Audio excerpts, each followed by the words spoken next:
शिवाय नमस्तुभ्यम हर हर महादेव। मैं पायल सैनी अपने यूट्यूब चैनल आज के उपाय में आपका स्वागत करती हूँ।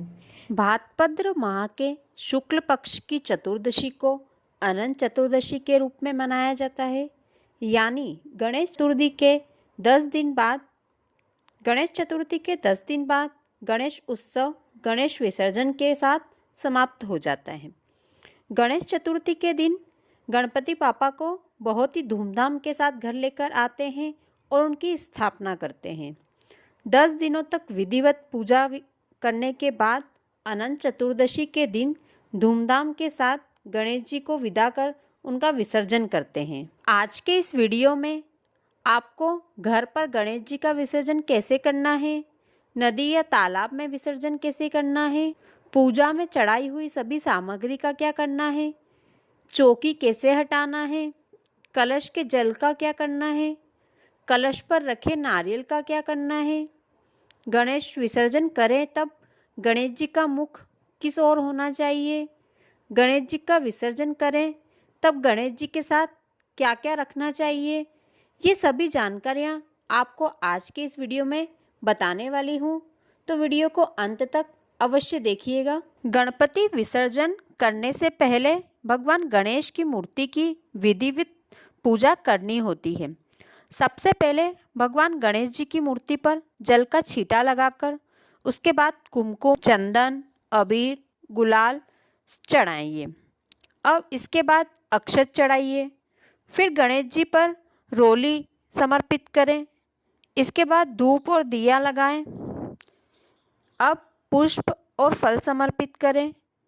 इसके बाद गणेश जी को इत्र लगाकर जनेऊ समर्पित करें। गणेश जी को रोज 10 दिनों तक आपको जनेऊ समर्पित करना चाहिए। अब गणेश जी को दूर्वा समर्पित करें। अब गणपति जी को मोदक या लड्डू का भोग लगाइए। फिर पूरे भक्ति भाव से गणेश जी की आरती करें। आरती करने के बाद हाथ जोड़कर बप्पा से पूजा के दौरान हुई सभी त्रुटि के लिए क्षमा मांगे और अगले साल वापस लौटने की प्रार्थना करें।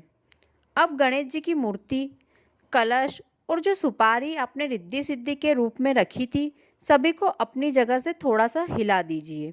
इसके बाद भगवान गणेश की मूर्ति को उठाएं और गणपति बप्पा मोरया बोलते हुए पानी में डुबकी लगवाकर विसर्जित कर दीजिए। यदि आपने घर पर विसर्जन किया है तो मूर्ति पूरी गल जाए तो उस पानी को पौधों में डाल दीजिएगा। तुलसी के पौधे में गणपति विसर्जन का जल नहीं डालना चाहिए।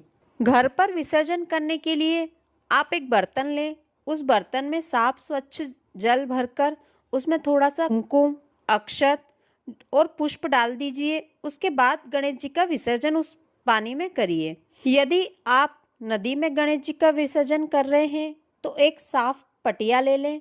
अब उस पर गंगा जल छिड़क कर उसे स्वच्छ कर लें। फिर उस पर एक साफ लाल कपड़ा बिछाएं। फिर उस पर थोड़ी सी फूल की पंखुड़ियाँ बिखेर दें।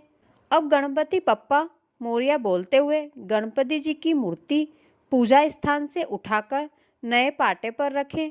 गणेश जी के साथ फल, फूल, दुर्वा, लड्डू और दक्षिणा भी रखें। इसी के साथ एक लाल कपड़े में पंचमेवा बांधकर रखें।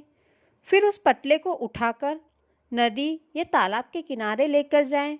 जब आप गणेश जी का विसर्जन करने के लिए घर से निकलें तब गणेश जी का मुख आपकी ओर होना चाहिए, पीठ आपकी ओर नहीं होना चाहिए। अब नदी किनारे एक बार फिर से गणेश जी की कपूर से आरती उतारें। अब हाथ जोड़कर बप्पा से पूजा के दौरान हुई सभी त्रुटि की क्षमा मांगे और अगले साल लौटने की प्रार्थना करें। साथ ही धन, सुख, शांति और आपका मनचाहा आशीर्वाद मांग लीजिए। अब गणेश जी को पूरे आदर, सत्कार और सम्मान के साथ पानी में सभी सामग्रियों के साथ डुबकी लगवाकर विसर्जित कर दीजिए। जब आप गणेश जी का विसर्जन पानी में कर रहे हैं तब गणेश जी का मुख आपकी ओर होना चाहिए। अब जान लीजिए चौकी कैसे उठना है। पूजा में चढ़ी हुई सभी सामग्रियां जैसे फूल, जनेऊ, अक्षत, दुर्वा सभी समेट लीजिए। इन सभी सामग्रियों को आप मिट्टी में गड्ढा खोदकर भी विसर्जित कर सकती हैं, जिससे ये खाद बन जाते हैं। यदि आपके आसपास मिट्टी नहीं है तो आप इन्हें नदी में प्रवाहित कर सकती हैं। अब कलश के आम के पत्ते, कलश में जो सिक्का, हल्दी की गांठ, सुपारी और अक्षत डाले हैं, इन सभी को भी नदी में प्रवाहित कर सकते हैं या आप फिर से पूजा में कलश स्थापना में इनका उपयोग ले सकते हैं। कलश पर जो नारियल आपने रखा है, वो नारियल या तो आप अपने घर के दरवाजे पर लाल कपड़े में बांध दीजिए या फिर किसी गणेश मंदिर में उस नारियल को रख दीजिए। कलश के जल को अपने घर में छींटा लगाएं और बाकी जल पौधों में डाल दीजिए। इसके बाद जो फल और लड्डू आपने पूजा में चढ़ाए थे, उन्हें प्रसाद स्वरूप सब में बांट दीजिए। रिद्धि सिद्धि के रूप में जो 2 सुपारी आपने पूजा में रखी थी, उन्हें आप अपनी तिजोरी में रख दीजिए। कलश के नीचे, मूर्ति के नीचे जो भी चावल का उपयोग हमने किया था, उन चावल में थोड़े और चावल मिलाकर आप किसी को दान में दे सकते हैं।